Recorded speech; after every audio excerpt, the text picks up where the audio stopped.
Welcome to Boardroom Banter, your go-to platform for amplifying the stories of incredible doers and change makers around the world. At Boardroom Banter, we're all about creating spaces where impactful conversations can happen. Conversations that spark change, challenge norms, and celebrate the incredible potential of human stories.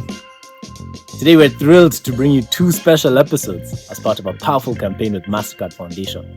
Together, we're on a mission to amplify voices, challenge stigma, and celebrate the talent and resilience of young change makers with disabilities. In the second episode of the October campaign, we sit down with Julius Mbura, whose journey includes losing his eyesight twice and discovering the strength to redefine his future. The first time he lost his eyesight, he was 10 years old, and the second time was a week before his law school bar exams. That's crazy, guys. He's a lawyer. He's a professional car reviewer. So imagine that, a blind guy reviewing cars. These stories are not just transformational, but they remind us of the importance of inclusion, the power of resilience, and just the value of being able to look at each other with the same level of humanity every single day. Wait a minute. Before we get further into this episode, I'd like to kindly ask you to hit the subscribe button down below.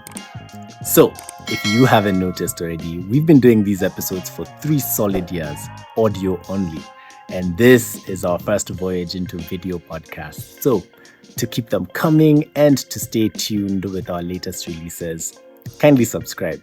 And we look forward to serving you with more fantastic stories just like these. Enjoy the episode.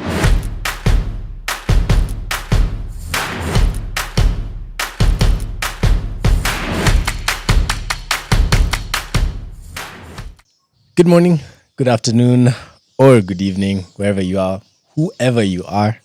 Welcome to the Boardroom Banter podcast. My name is Sean Karanja. I'm your host today, and you're joining us for another episode of our Unstoppable series, where we are talking to young trailblazers here on the continent who are setting the bar super high, letting us all know that disability is, in fact, a super ability.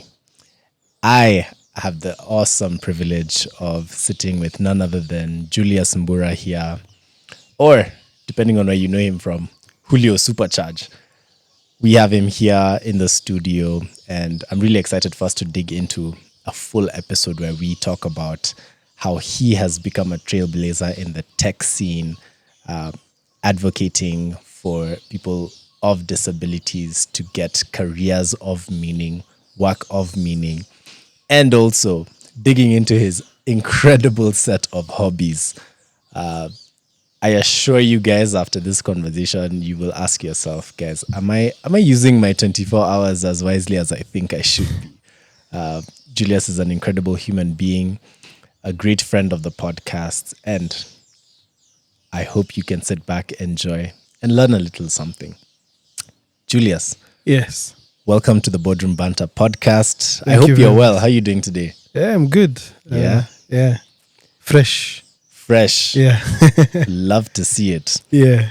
Julius, one of the things that people might not know is that you're an avid hiker. Yes. And so even finding time to sit down with you and have this podcast, Yeah. we're competing with mountains. I know. So thank you so much for giving us your time. Thank you you so much for the amazing example that you have set for young Kenyans out there.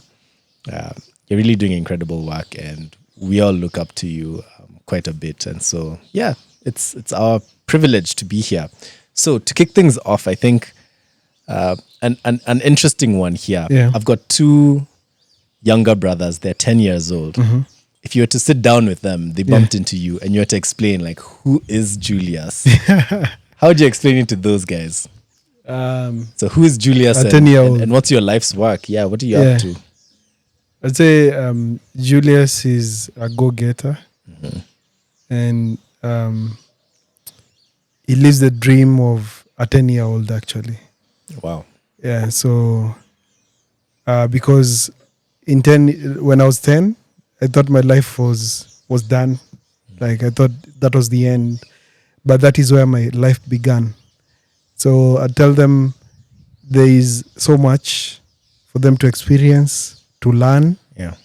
And Julius is now a lawyer, Yeah. and an advocate of disability rights. And what that means is he speaks and voices for those who cannot speak for themselves, those with disabilities, those who are looked down upon. And he goes over and above to stretch the limits of his abilities so that he can extend the same privilege to those who can't. And those who can see that there is so much to what we either limit ourselves or what we box ourselves to think that we cannot do, or maybe the parameters of the society, what they've created and spelled out for us. Yeah, so I tell them to enjoy their childhood, because adulting is Adulting, is a scam. Yeah, it's an absolute scam. yeah, for them to just soak in life and be present in the moment, because I think as a child you actually learn a lot. Right. Yeah. It's interesting, Julius. You, despite of disability or whatever has happened in life, you've maintained a lot of the dreams and passions that you had when you were 10. Yeah. It's not only incredible, but it's a testament to just the amount of grit and resilience that you have. Yeah. I think just to preface things for our audience who might not know, maybe walk us back to 10-year-old Julius, and I believe that's when you initially lost your sight. Yeah. Maybe like walk us through what that was like, what happened, and if I understand it well, you lost your sight over a spectrum of different stages, right? Yes, So it didn't all happen at once. Maybe walk us through what that was like. What did you feel at the time, and who was there supporting you and helping you navigate and adapt? Yeah. From ages of 5 to 10, that is when you're looking at people around you and actually like molding and having aspirations of what you want to become. Actually now thinking of dreams, and I want to do this and that. I used to love cars a lot. Yeah. So I used to dream of driving a supercar. Yeah. That was my dream. Which ones? Do you have any favorites? Yeah.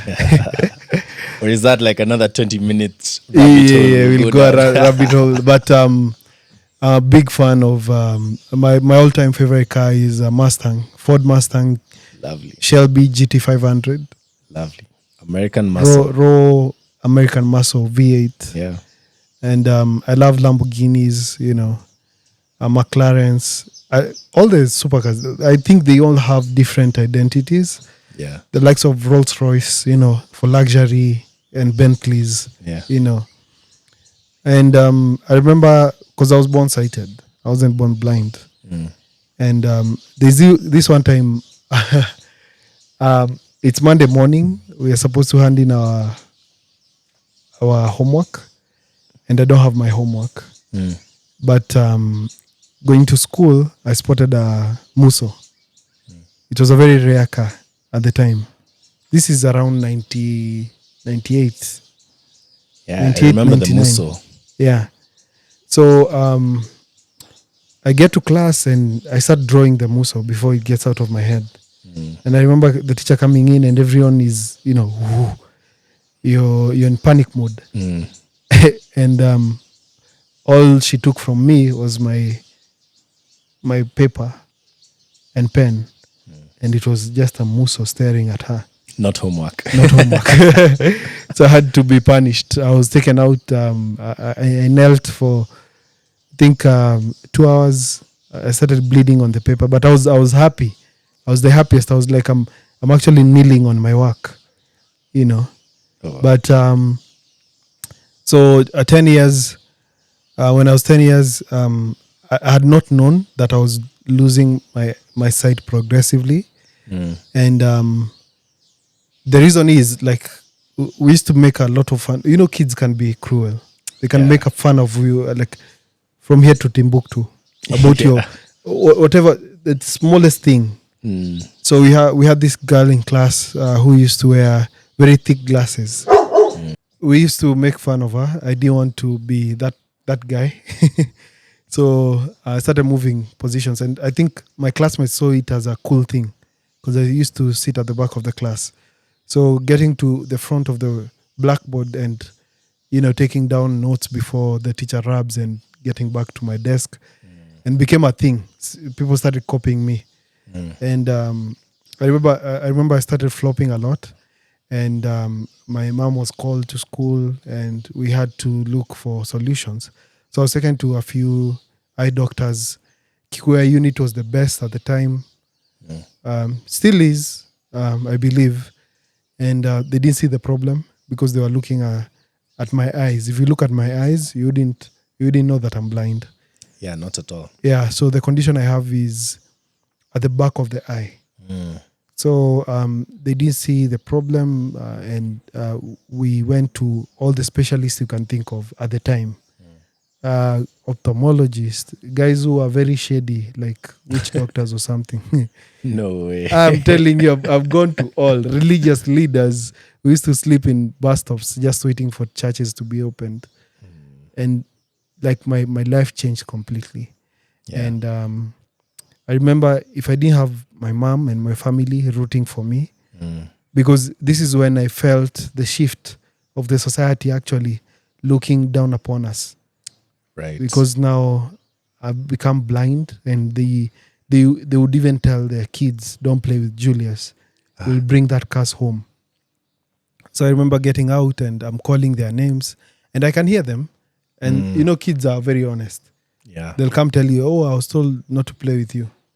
And it used to bother me a lot until I got into a school for the blind, Thika Primary School for the blind. And of course I had to continue with my education.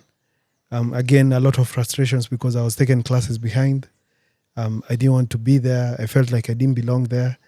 And again, the beauty of it is my peers, they didn't see a big deal with my condition. So it was more of This was like peers at school. Yeah, they're also blind. So they ask you, oh, you're blind? You're like, yeah. And then they're like, oh, me too. Yeah. And then you think your condition is worse. They start going and going and going, and you're like, what? I thank God. Yeah. So I started getting my sight back. I remember when was it? Because I was taken back to class 2 so that I learned Braille, mobility, readjusting to the new reality. And I used to hate it. I never used to study, but I used to ace it because I've done it all. So when I started getting my sight back, I abandoned Braille, mobility, everything because I can see. But I was low vision. I could see just a bit. And at the time, they were actually observing my sight situation. So I was prescribed for glasses because it came, you see, like when the lights come back, they come back with power and then they start dimming.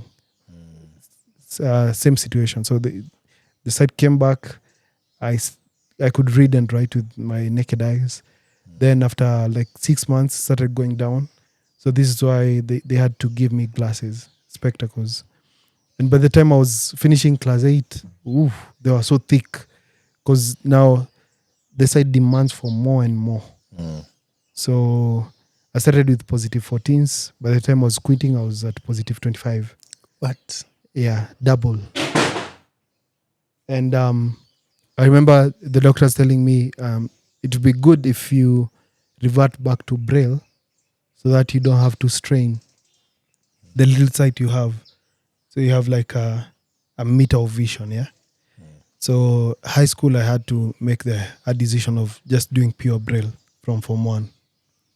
So went to Thika Primary School Thika High School for the blind, did Braille, did my KCSE, passed. Well done. And now this is where things changed completely. Because now it's a different ball game. You're out of high school, all you know is Braille. I had been exposed a bit to assistive technology and digital accessibility. The organization I work for, Enable, it's a non-profit organization that we empower persons with disabilities through assistive technology, digital accessibility while promoting disability inclusion. Right. So in high school, when I was in Form 3, they actually came and brought computers with screen readers. So I was like, oh, actually everyone was shocked. Like, blind people can use computers? What are you telling us? Yeah, so from there, I sharpened my skills, my computer skills, digital skills. And that's how now I went through campus using now assistive technology, a laptop with a screen reader. Yeah. And so you studied law. Yes. Right. And so maybe we could speak a bit to where that desire to pursue law came from as a kid. And then, you went into school, you studied, and just as you were preparing for your bar exam, your sight began to go again. Yeah. So, I mean, it almost feels like, you've made progress towards this dream. You've really held on. Yeah. You're just there at the finish line. Yeah. And it's almost as if like the rug underneath you has been pulled. What did that feel like? And what mind space were you in before you actually came to accept that, hey, maybe this is my reality? Yeah. I remember finishing high school. My dream career was in film. So I wanted to do film and I couldn't because, again, there are limitations because of my sight. So the reason why I did law is because there was a lot of back and forth with the docket responsible of giving students like courses to pursue. Right. So it was already dictated for that I should do special education. Yeah. Special education. Yeah. And a different campus. And I did law because I was like, if there are other persons with disabilities who want to pursue their dreams and they're stopped. Because I remember even my family members, some of them started telling me, I think it's good you do, special education, you'll be giving back to the society, blah, blah, blah, blah. So I was like, man, I think persons with disabilities don't have a foot. They don't have a standing, and they can easily be swayed because they feel like people should make decisions for them on their behalf. Right. And I was like, what would put me on a trajectory to actually influence for change? I was like, the best thing is law. And my cut points were allowing me to do law. So I didn't understand why they were not giving me what I wanted. Because after film and theater technology, I was like, okay, I can't do that. That's okay. Then let me do what I want. And there are a couple of, because I remember the course list that you normally have. Yes. Law was number 4. Because I had film, then I had international relations, I had diplomacy, because my dream is to be an ambassador in future. And then I had law, and then special education, the 5th, the last one. So I was like, okay, actually I'll do it and get into advocacy. I remember getting into campus the first, was it the first or second lecture? And the professor was like, okay, why did you choose law? We went around the class. Others are saying money. Others are saying it's a prestigious course. Right. Some saying, it's a family thing. I have to do this. I was forced. And I was like, I want to advocate. And the other students in your class were mixed in terms of ability? No. I was the only student, not only blind, but with any kind of a disability. Oh, wow. So you can imagine coming from a system that is pro-disability to a system that doesn't even know. Because I remember it was back and forth with the administration even to accommodate and give reasonable accommodation and give me digital accessibility and all these things. The lecturer would see me with a computer and they'd be like, are you trying to, Mwakenya? Oh man. And I was like, man, this fight, it goes beyond me.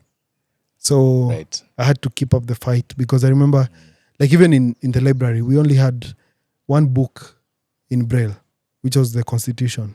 But now they've improved because I'm even working with the University of Nairobi.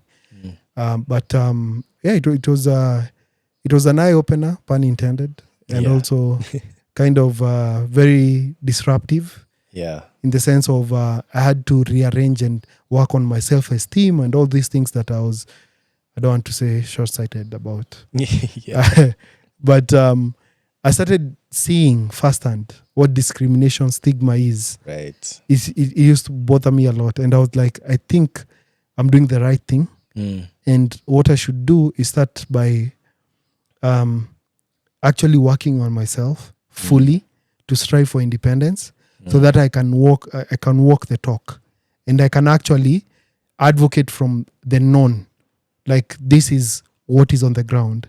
Yeah. This is what we are battling. And this is what should be done. And just before getting into campus, I went on extensive reviews. And the doctors were like, the aggressive strain of retinitis pigmentosa that you have might affect your sight again.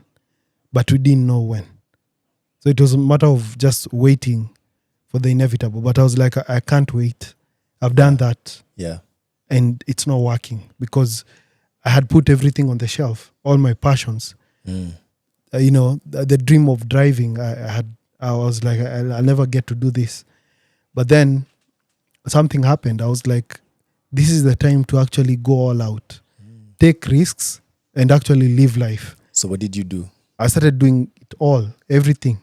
I started consuming a lot of information about cars. I would take manufacturers like Toyota, Mazda, Honda, and go to even like the supercar Rome, Bugatti, the likes, Pagani, and just go deep into what they stand for, what they put on their design features, and something else. I didn't know why I was doing this. I was just doing it because I love cars.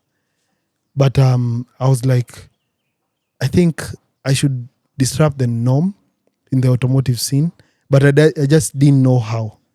So all this came later.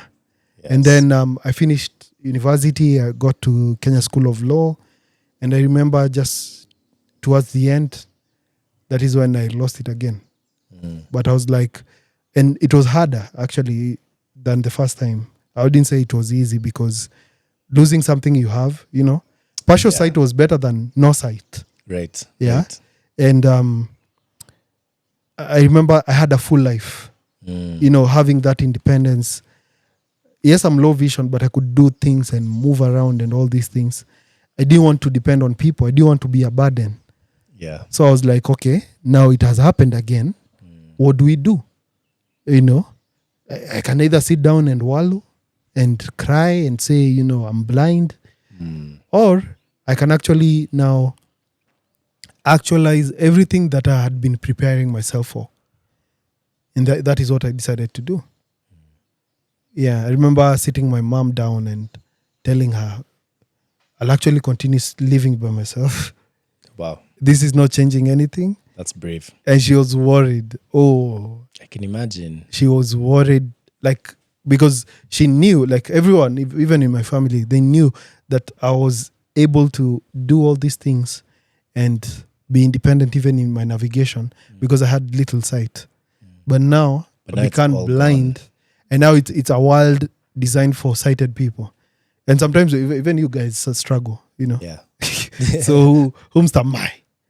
But I was like, this is not changing anything, So what adaptations did you have to make in order to be fully independent? I know that, it's super unfortunate, but the sighted world is just not designed for those without sight. So, there's more adaptation on your end that you have to do, unfortunately, than we make to accommodate. So first of all, what did that feel like from an emotional standpoint? Because it's almost like your autonomy was at risk.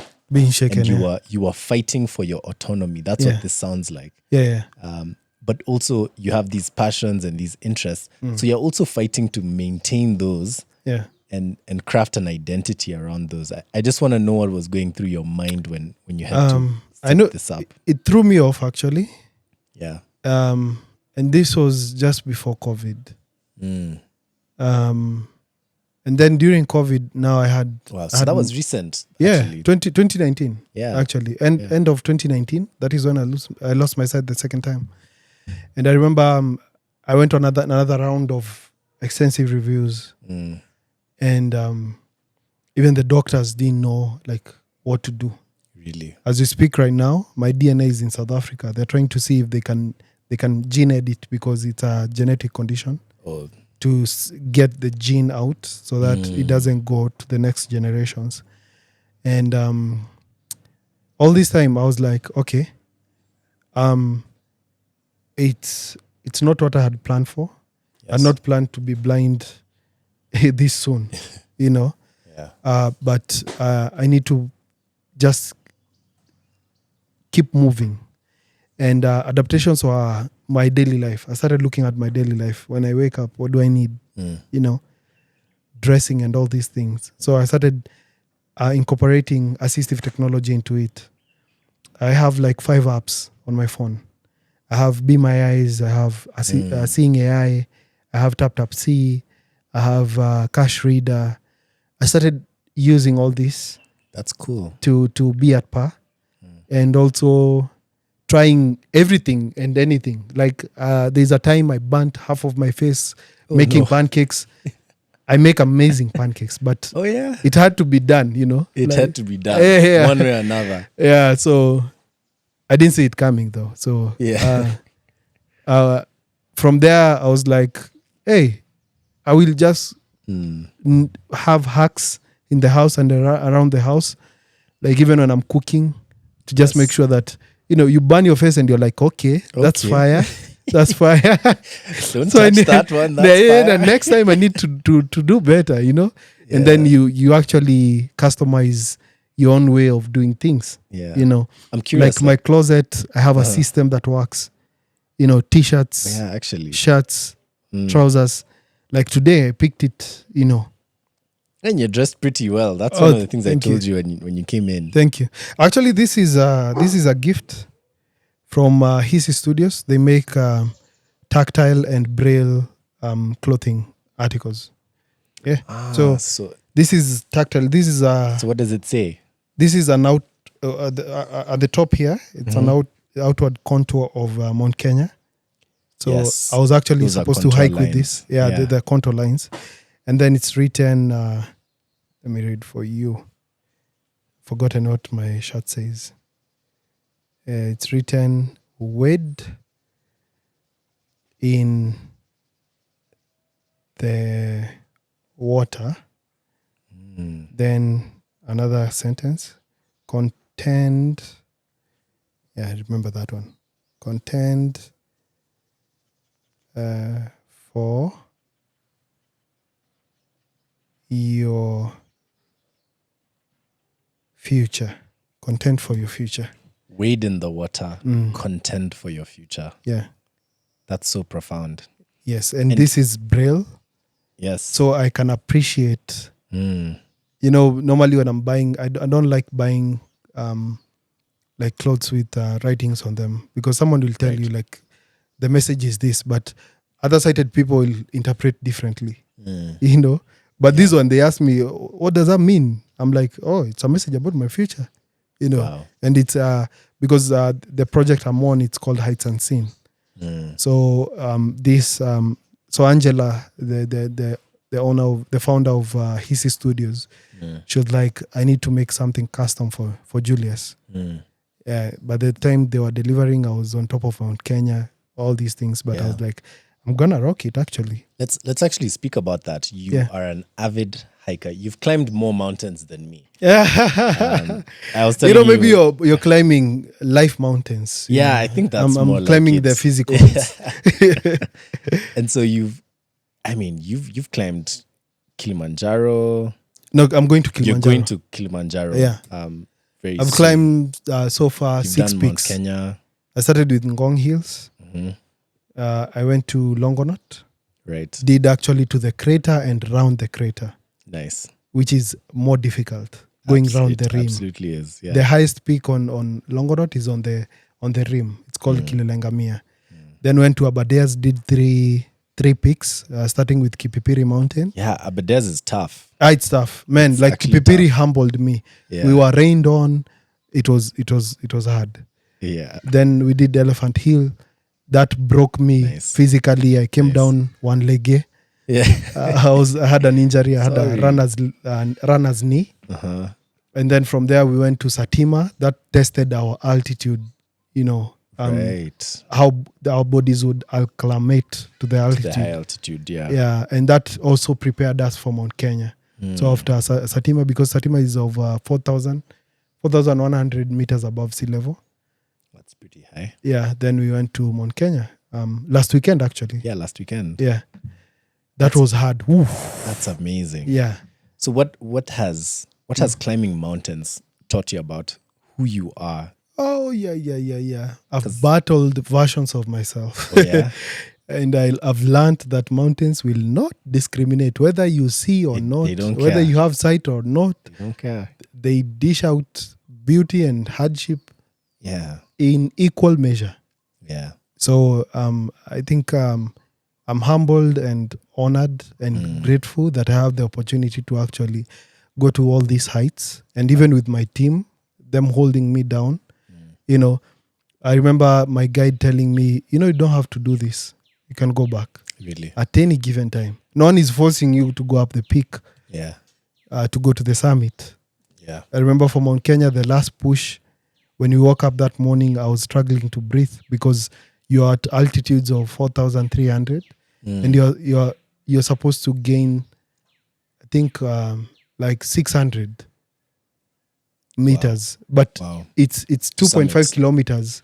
But that last push takes everything away from you. Everything. So it's both mental and physical. And you need to keep on, you actually even, you appreciate. Yes, I can You imagine. appreciate your strength and how capable you are. You start talking to yourself because you have to calm all these versions of a quitter inside of you Yeah. to actually make it.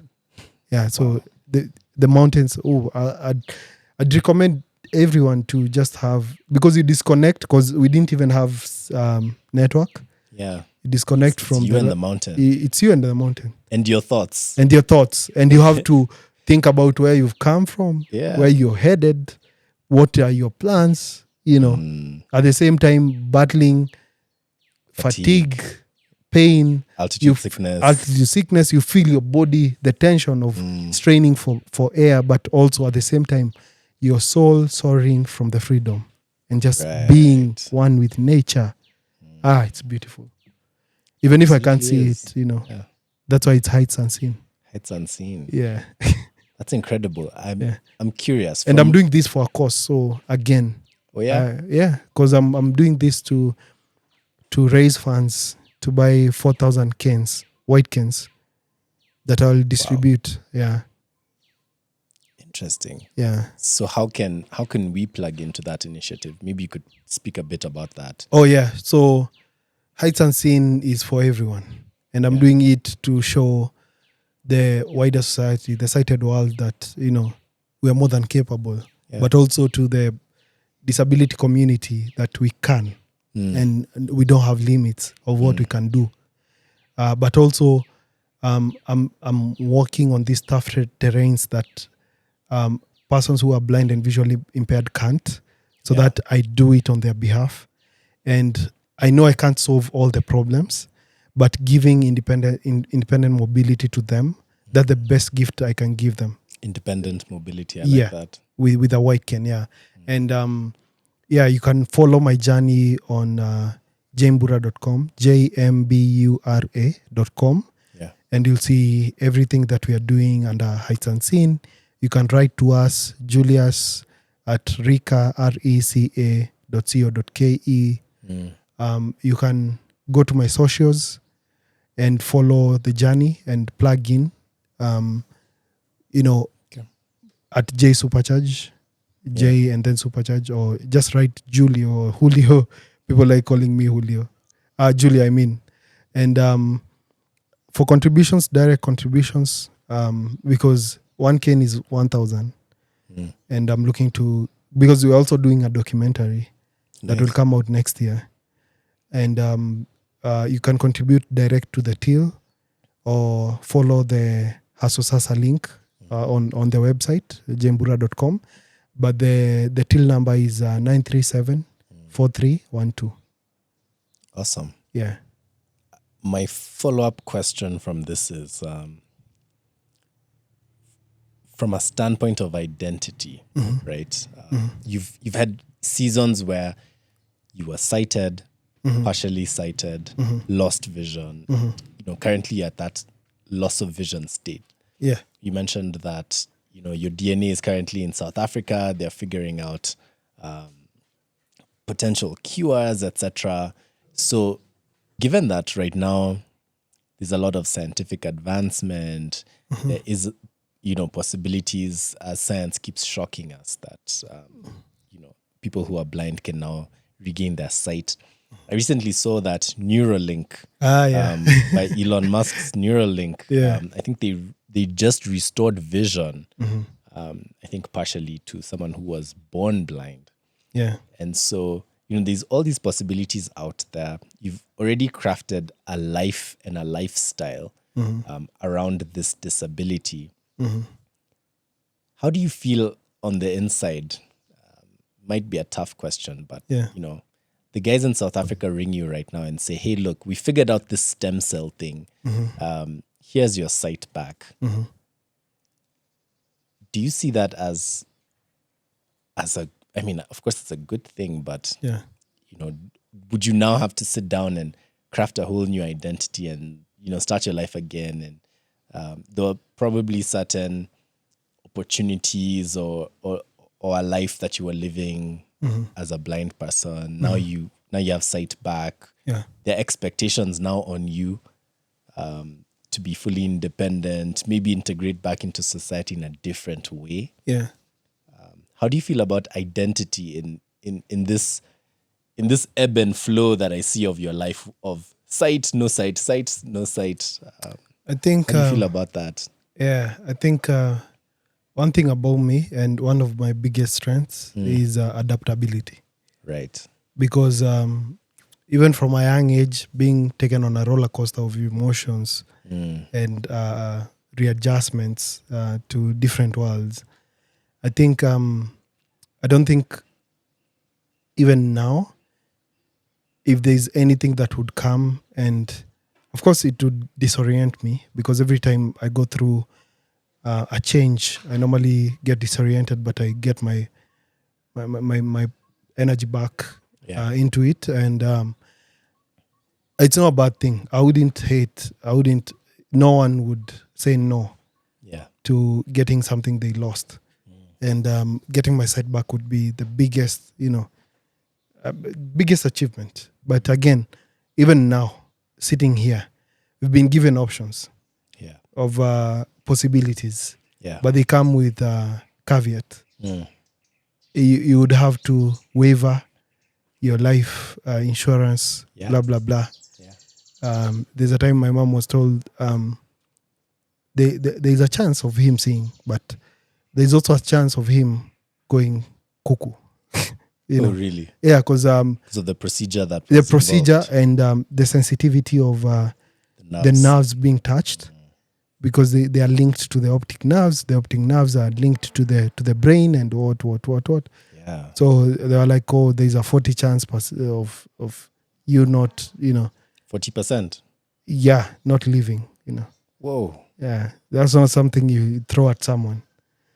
So so did you go ahead with that procedure? No, I've never gone through surgery procedures.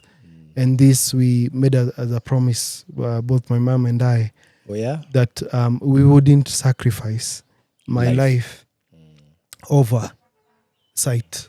you know. Is there a threshold of possibility or risk that you're willing to take if a procedure came about?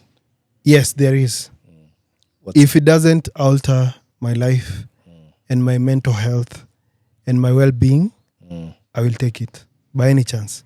yeah. I thank God. I am very happy Yeah. with who I am, what I am, because I embraced my disability. Yes. I accepted my situation and I've made a life out of that. So I wouldn't want anything to come and disrupt the makeup of who I am. If you have to tell me that I'll go through the surgery, but I'll then have to be on medication for the rest of my life, I'll not take it. Yeah. Yeah. Nowadays, I even have a headache, I'll let it pass. So why are you putting me on medication just for me to see? Then I don't think it's worth.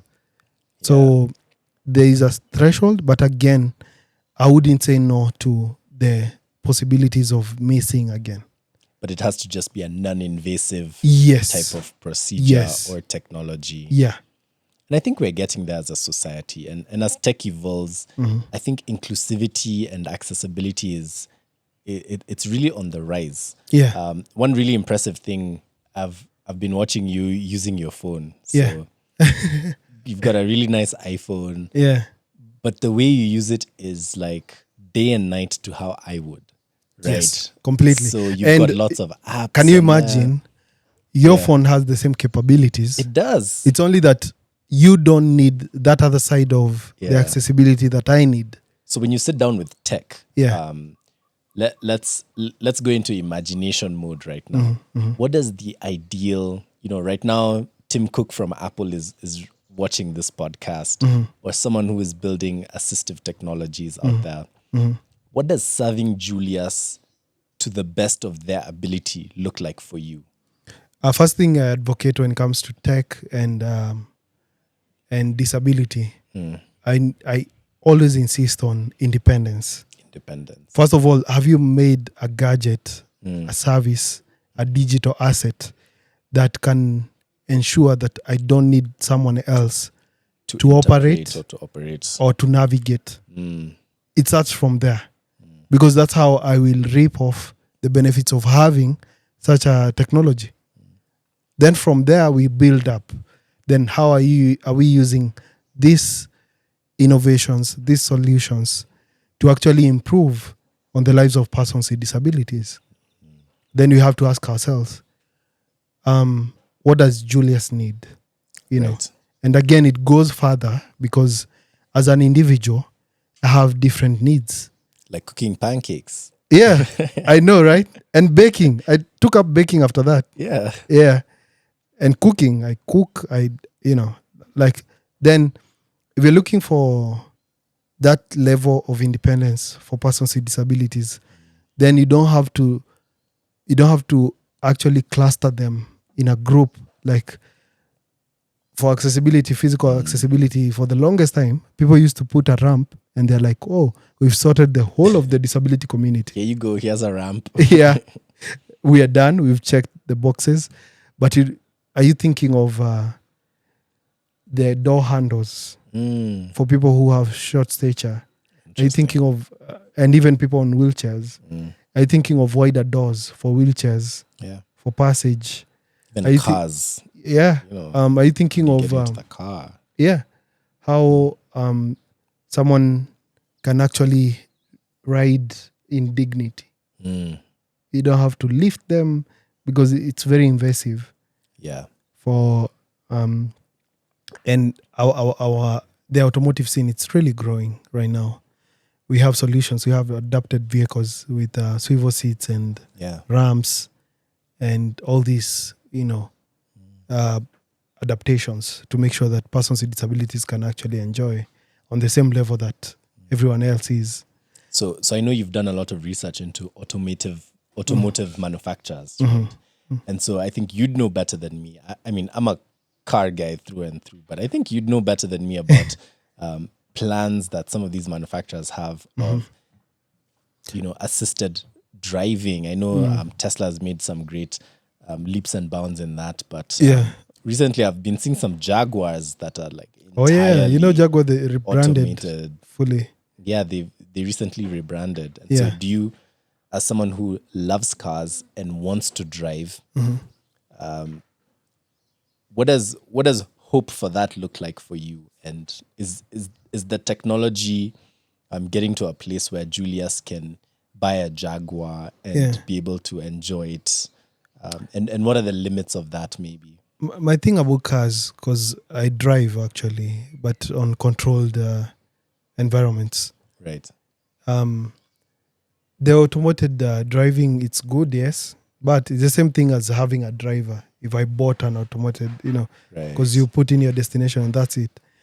I would say I remember this movie. I can't remember the name of vampires, and since they couldn't drive during the day, they would have a blocked car, like fully, like you can't see outside because Blacked out. blacked proper. out even the windshield, and they were putting cameras everywhere to now see without seeing. And I got this epiphany of, can we use sonar and radar Right. and all these things, like submarines? They can't see ahead, but they use all these detection mechanisms to actually move underwater. So if that was harnessed, I feel like I would drive on a normal road. But proximity sensors and all these things, they need to be accurate to the teeth. Yeah, because normally even when I'm driving on controlled environments, I need someone on the passenger seat telling me, come this way, go that way. Slow down a bit, there's a bump. If that was put on tech, AI or something, there are endless possibilities. Because I want to feel that I'm driving. You get me? And respond to your And environment. yes. As though you are driving. Yeah. Not a simulation of you're being driven. Anyway, it'd have a human being doing that. Same thing, same difference. So when we look at your work in advocacy, right? So you're positioned in a place where you can speak to, policymakers, you can speak to people who are building technologies. And I know you've got lots of different ideas as to how we can create a more accessible world. Yeah. Right? So for you, what does the next 5 years look like from a tech and policy standpoint? Yeah. To get us to somewhere that's a bit needle moving in terms of creating a more accessible world for everyone? What do you think we need to be prioritizing right now from a tech and a policy standpoint?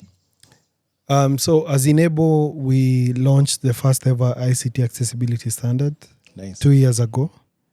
And when I look at tech and when we need to be in 5 years, I'd say, especially as Kenya, because I've traveled and I've felt what accessibility, digital accessibility can do to a society that is trying to be inclusive. I would say, first, we implement the basics. What are the basics? The basics is make your website accessible, for a person with a disability.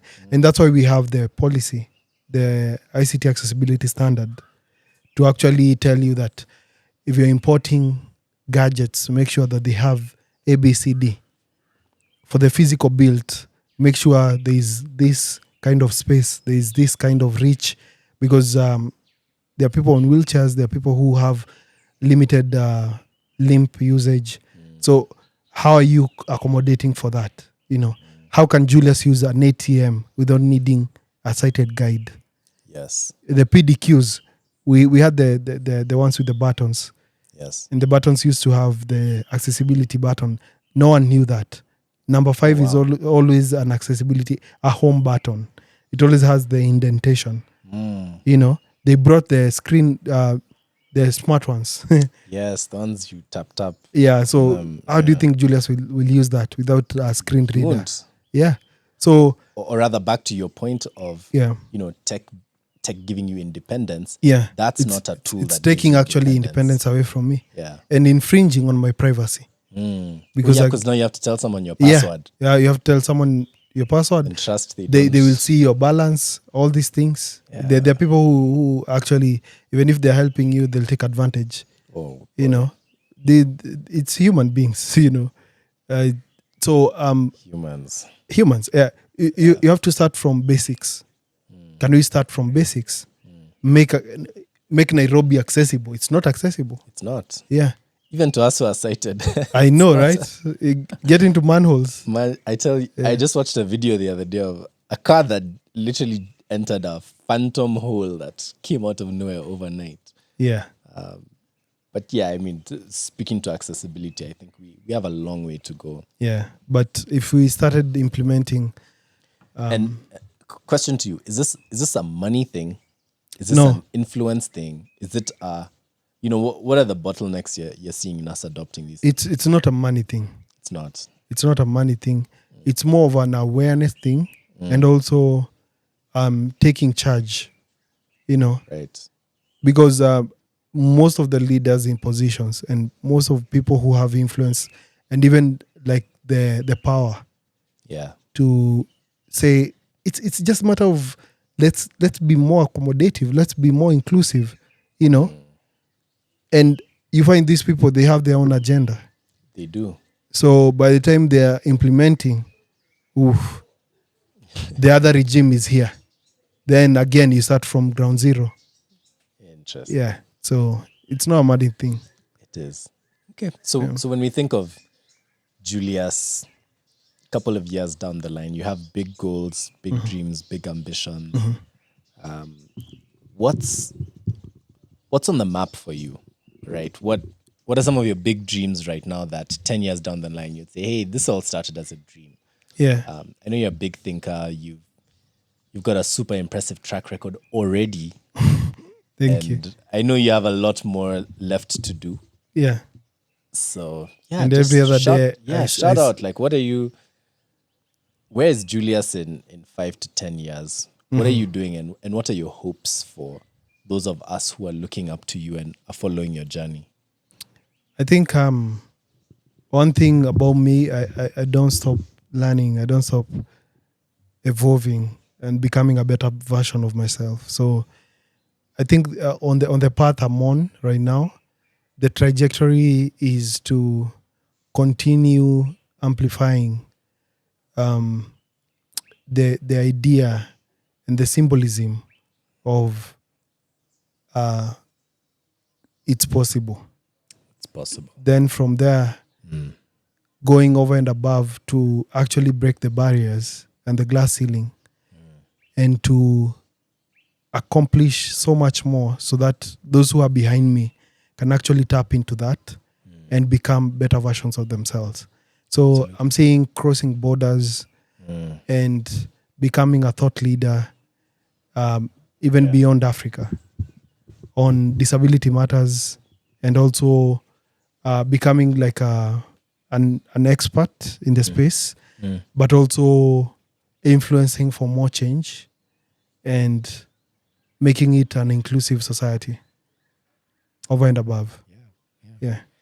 So if we're speaking to young people out there who are listening to this, they have disabilities, they're looking and hoping for a fairer world, and they're looking up to you to dictate the way forward. Do you have any thoughts or words of encouragement to our audience and our listeners who might feel like in one way or another they are disabled, are in this world that is not built for them, by them?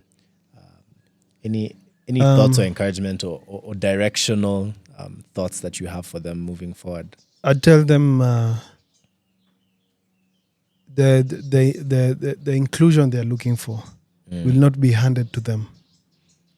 And the constant fight for an equal world will always be there. And if they don't take charge of their lives and tell the world what they need, talk to what we really need and what we can do, then no one will ever know. And I normally say, first, work on yourself, Right. Embrace, and don't look at your disability as as a box to stop you from doing anything. And use what you have and start from where you are right now. So we can make noise, about inclusion and all these things, but if we don't go out and actually grab these opportunities for ourselves and show the world that we can get these opportunities, these chances by merit. By merit. Yeah. Not handouts, not tokenism, but by the fact that we deserve and we can do as much as anyone else can. Yeah. Then we start changing the narrative. We shift perceptions. We start creating a better world for everyone, not only persons with disabilities, but anyone else who's marginalized, who's ever underserved by the justice system or just the societal parameters that have been created dominantly over the years. Yeah. So tell them, man, like you have so much potential. It's only you who knows what you need and what you can do. Yeah. So get out here and show us. We can sit here. We could have been talking about Mount Kenya without me climbing. But what does that do? Get what I'm saying? Yeah. We talk by actions. Yeah. I'm going to Kilimanjaro. I'm sure next year I'll call you and tell you, hey, Sean, I made it to the top. I have to climb it. Yeah. You I see? have to climb it. That way you liberate other people to actually live a full life through Absolutely. you. Yeah. Yeah. I'm curious to know, as we wrap up, what are your superpowers? My superpowers? I think resilience. Resilience has always been my superpower, man. You'll beat me up, put me to the ground, or even like take everything from me. Yeah. And I'll just find a way. You'll find a way to get back on my feet. Yeah. And what do you think? Life has taken my sight twice. Literally. And I'm still here. Literally. Back to back. Yeah. What do you think are some weaknesses of yours, like on a personal level, that you think this journey of losing your sight has helped you have to, first of all, confront and then also work on? I think some of the weaknesses is over dependence on people for simple, ordinary things.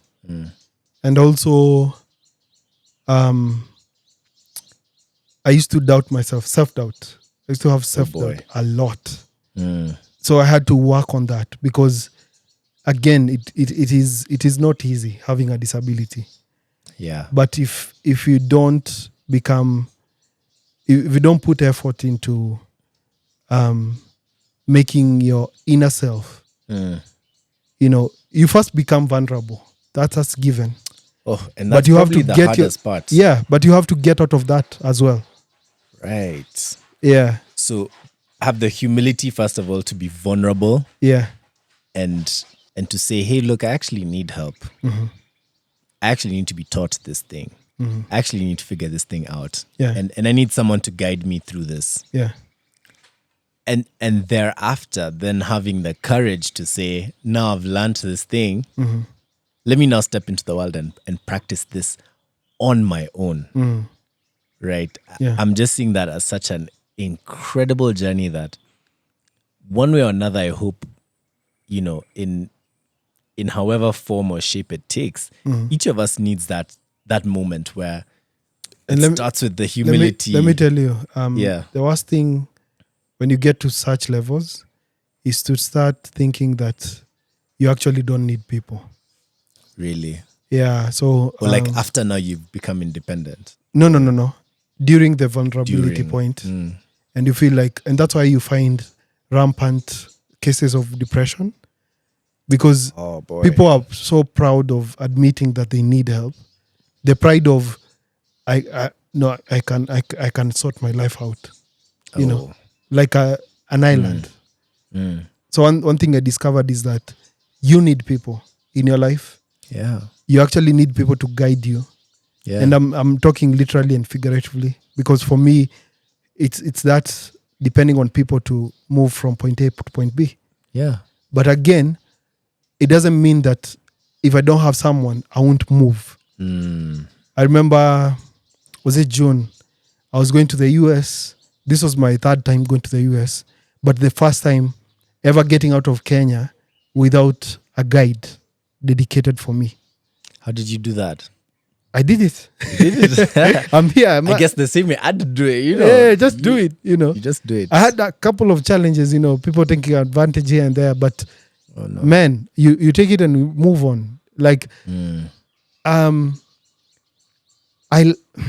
say this here. Yeah. I don't like it when persons with disabilities preach to the world that they are a special case. We are not a special case. Yeah.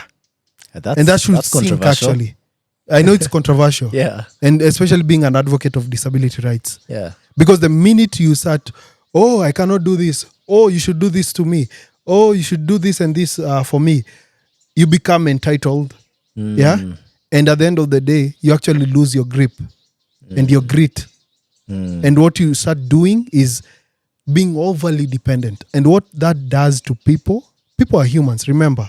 They will give up. Not even give up, they will become tired. You don't want to see people around you becoming tired of you demanding and being entitled and feeling like you're a fragile being that should be, here and there. Yeah. All the small things that you should be doing. So they start asking the question, why can't you do this like so and so? They start, yeah. And that is what got me out of that box to actually make them now think in the other side of and aspect of, wow, how is he doing this? So you change the narrative. Right. Yeah. That's so interesting. So do you feel like in your community, as someone who has lost his sight, some people might listen to this and be like, oh no, this, why is he saying that? He's making it harder. I get a lot of backlash. I'm sure you get a lot of that. Wow. Yeah. Yeah. Starting with the blind community, going all the way to the disability They're like, this spectrum. This Julius guy. Yeah. And they feel like I'm privileged. You're probably like the Joe Rogan of the blind community. But again, you have to do that because you need to step out of your comfort zone. Yeah. The more you get accustomed to being done for and being entitled and being all these things, being, it's vulnerability on another level because now you're even demanding. Right. Yeah. So it's entitlement. Yeah. So what you're saying here is, look, acknowledge and accept your limits. Yeah. Have the humility to ask for help when you need it. Yeah. But never let that put you in a position where you become entitled. Comfortable. Yeah. So there's two things working here. There's you being comfortable and you being entitled. Yeah. Okay, pause. There's levels to it. And there's now the other side of now feeling like, and I actually have a very supportive family. I can decide to sit down and do nothing. And they'll provide for me. But you have to ask yourself, you have to dig deep into who you are and ask yourself, what will this do to me and my future? Yeah. What do I want to achieve? Yeah. Because people around you will only support you to achieve your dreams. Yes. They won't actually achieve your dreams on your behalf. You. Yeah. Yeah. It's interesting. You need to put in the work. There are no shortcuts. So even with the disability, I normally tell people, don't let your disability define you. Yeah. Because you have so much more. When I get into a room, I don't introduce myself. I'm the blind guy and my name is Julius. I introduce myself with credentials first. Yeah. My name is Julius. I'm a lawyer. I'm this, I'm that, I'm that. I can do this and I can do that. Yeah. Then actually disability becomes an afterthought. But when you let your abilities, your skill sets, your talents become an afterthought, instead of them being the priority, then you're losing it. We cannot even sugarcoat it. Yeah. Yeah. It's fascinating, and I think a good challenge.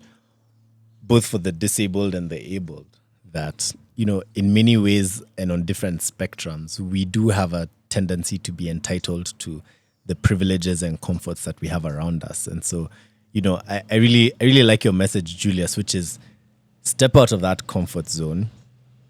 First of all, acknowledge that you're in one. Let's begin there. Acknowledge you're in one. Yeah. Step out of it.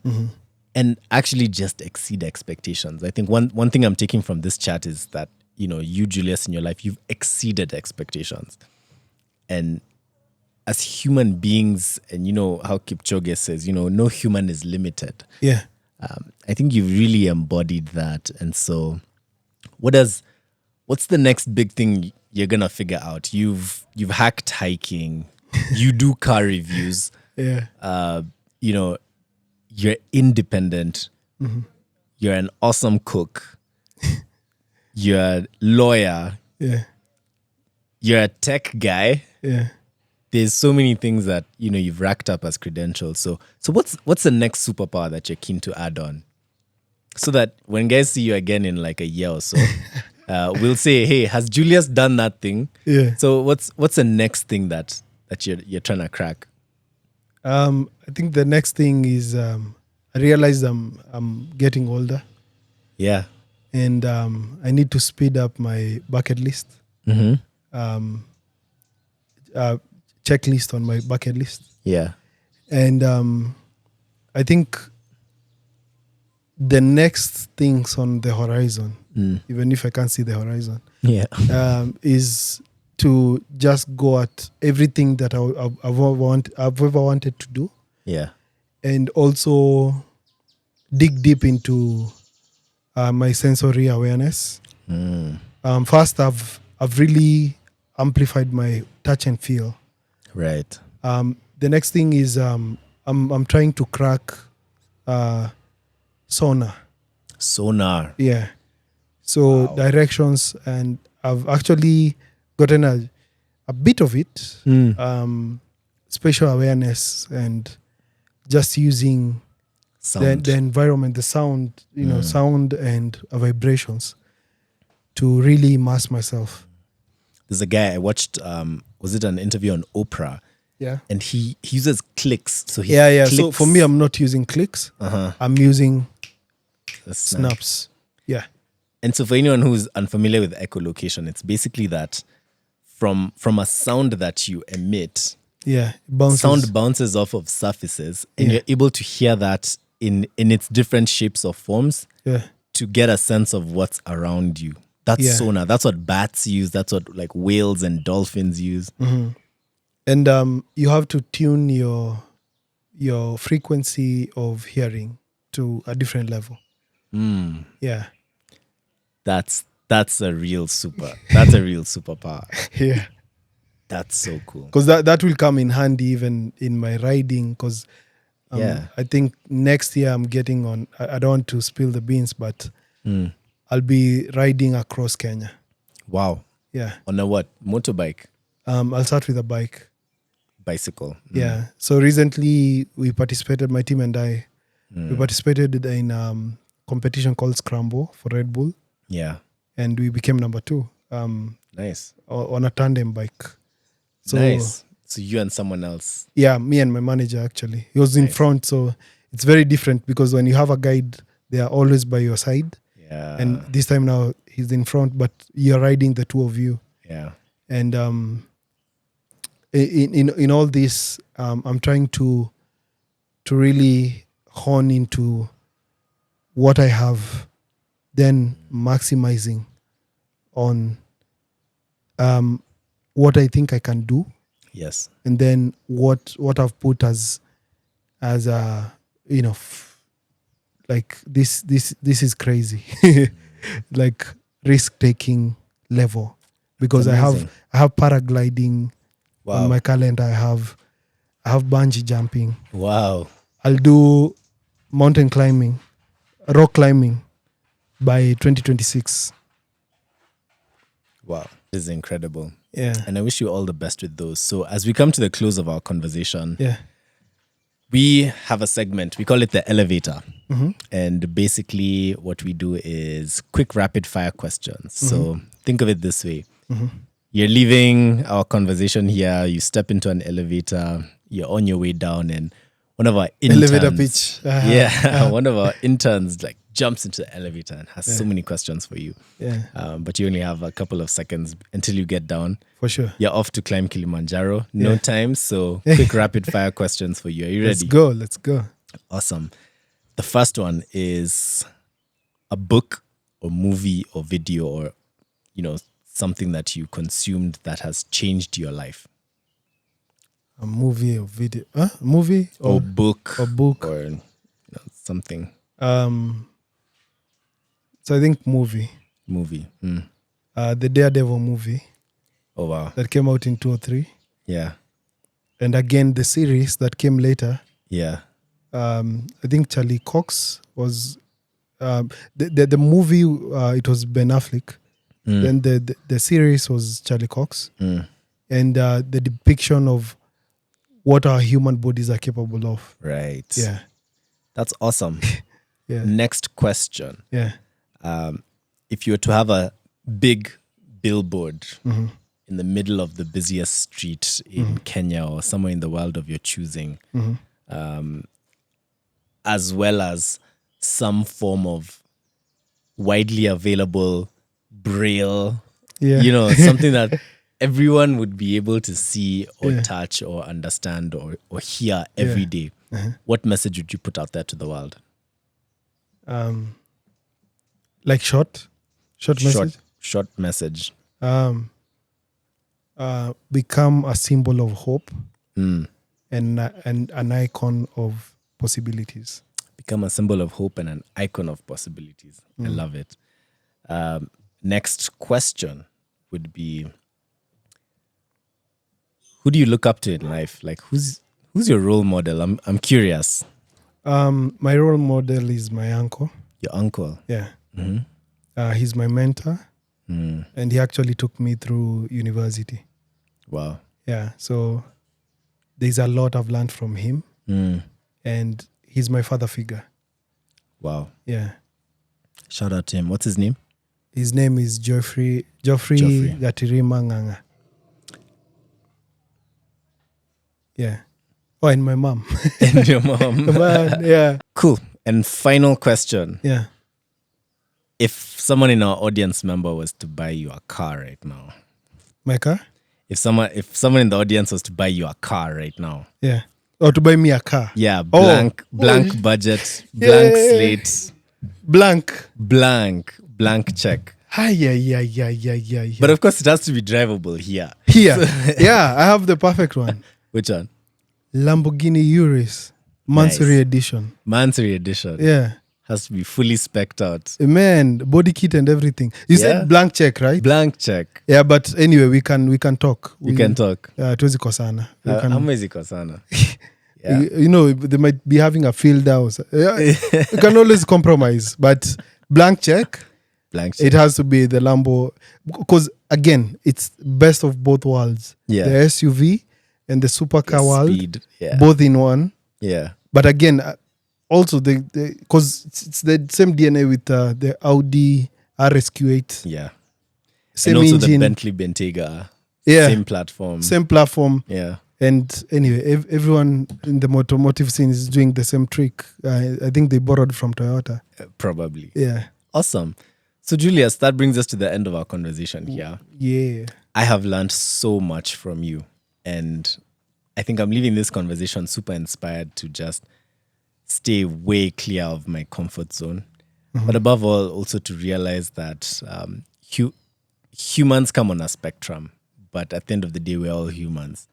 And so in the world that I envision to build for myself, my family, etc., I need to make sure that everyone on that spectrum can live there and live there comfortably. So I appreciate you for opening up our minds, for the banter. Eye opener. It was an eye-opener.